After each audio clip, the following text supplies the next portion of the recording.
What do you want from me? I just want you to pick a winner for the 2012 Haunted Canada Calendar Contest. Couldn't you have asked me that before you cut my finger off?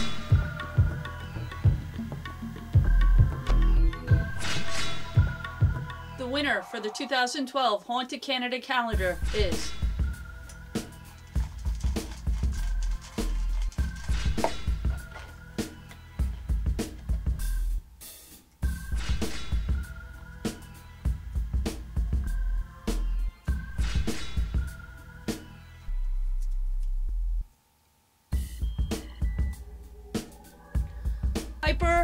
Flex Harrington 5. Congratulations.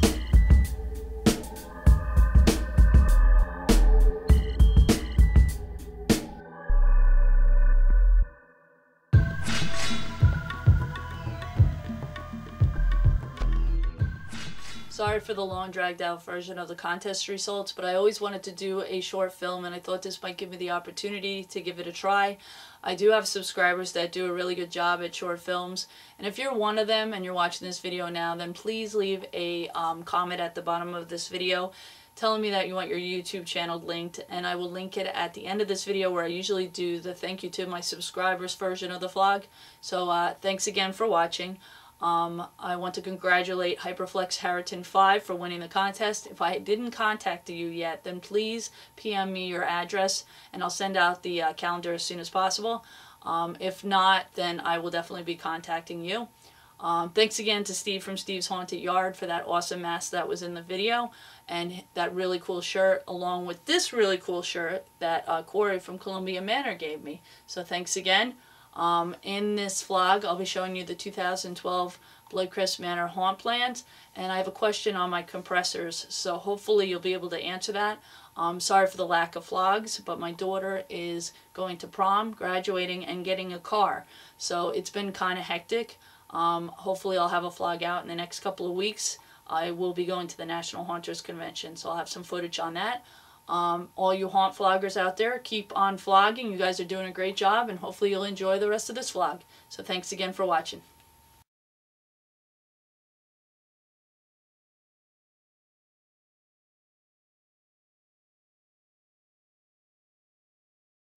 This is where I usually have my graveyard, but this year I'm going to have a zombie display, and I'll have the zombie display out the entire month of October. What that usually does is bring in people to be able to view it, and they'll see that I'll have a haunt, and then this way they'll get the hours of operation, which I'll have it October 31st this year, so I'm only going to have it one day. But this is where I'm going to have the zombies and the tombstones, and then on this side I'm going to have a living room display, which I'll have a window that'll look like it's coming from the outside, Behind the window will be a projector room, and the projector will be projected on the window with a high-res design zombie DVD, which you'll be able to view from this side, and it'll look like zombies are trying to get into the living room. Right here, I might have a singing pumpkin display. Not sure if I'm going to have it on this side or that side, but this is where the line forms, so this way they'll be able to watch this while they're waiting to get into the haunt. Okay, when you come from the line, you come under this arch, and this is where I'm going to have the Blood Crest Matter sign that I planned on making for an updated project. You go under the arch and you come along here and you'll pass the zombies. I'm going to have an actor probably in this area if I have extra actors, and put them here to scare people as they come along here to enter the haunt. The haunt, very first room, I haven't decided what I'm going to do, but what I'm thinking about doing is having a storage room in here, and I'll have empty crates, and I want to have my monster in the box somewhere in this area. So you'll come along here, and if I have extra actors, I can throw them in this room. And sometimes, like last year I had extra actors, but the year before I just had enough. So this will be a good room just to have if that's the case, if I have an overflow of actors. Okay, as you exit this room, which most likely will be the storage room, you come through here, and this is where the dark hallway with theater light's going to be. I got a theater light for a Christmas present this year that they purchased from Spencer's. It's a really cool effect. It projects images throughout the room. So you'll go through here, and you'll come to this room, which is a very small room. This is where I'm going to have clowns throughout the entire room, from the ceiling to the walls. You look up in the ceiling, there's going to be a stretched out clown with balloons, so therefore the entire room is going to be covered. And I probably, most likely, I'll have an actor somewhere in this room hidden, or I was thinking about doing the drop panel this year here and have a clown behind it and get a scare that way. So one out of those two scares I'm going to do for that room, haven't decided yet. Okay, as you exit the clown room, you come along this room, and this is where the asylum's going to be. There's going to be a window where my shed is. Behind the window, I plan on putting a television set where I'm going to have JHMDF's video there. He made a really cool video that's going to go very well in the asylum. So as they go past there, his video will be there. You come across here, there'll be a static prop of a tortured guy chained. You go past him, and there'll be a jail cell with an actor behind it. I'll have the jail cell made of PVC pipe, but I'll have probably two that have like hoses or some kind of elastic so he can go through and scare them into the next room. When you exit the asylum, you'll be entering the exorcist room, and pretty much you guys know what I'm going to do in that room. I uploaded a video on my exorcist prop, and it's pretty much going to be just like I did in the video, except I'm going to add a priest in the video where he's going to be kneeling at the bed and trying to get the demon out of the possessed girl. But when he turns around, he is going to be possessed also, and he'll be chasing the crowd into this room, which will be the bathroom and bug room.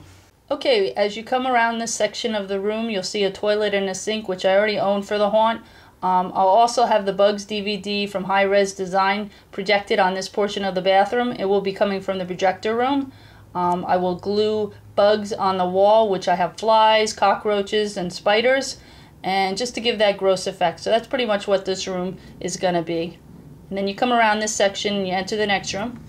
Okay, as you exit the bathroom, you'll be coming into the electrical room, and that's where I'm going to have a telephone pole that'll be broken in half. That'll be across the room, and you'll have to go past it in the middle where it's broken. I'm going to have a fuse box with the flash crackers, and it will be motion censored, so therefore when people go by it, it'll go off.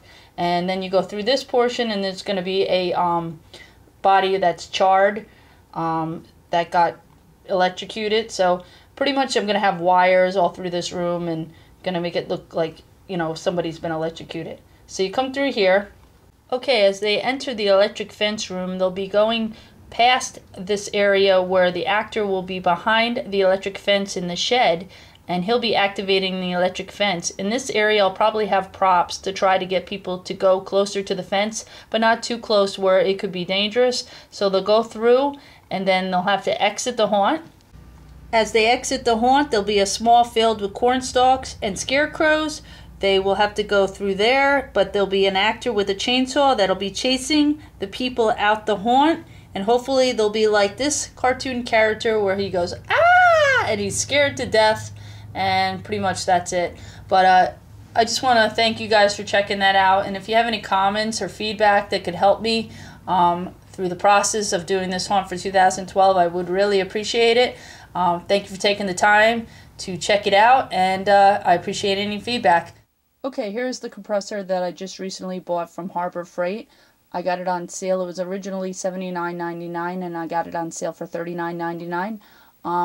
I got it basically because I want to learn how to do pneumatics, and I know it's a small compressor, but I figured if I could get familiar with using a small compressor and maybe do a prop on it, I can eventually upgrade to this one. And this one was given to me from a friend. I do not want to use it because I have no idea how to use it.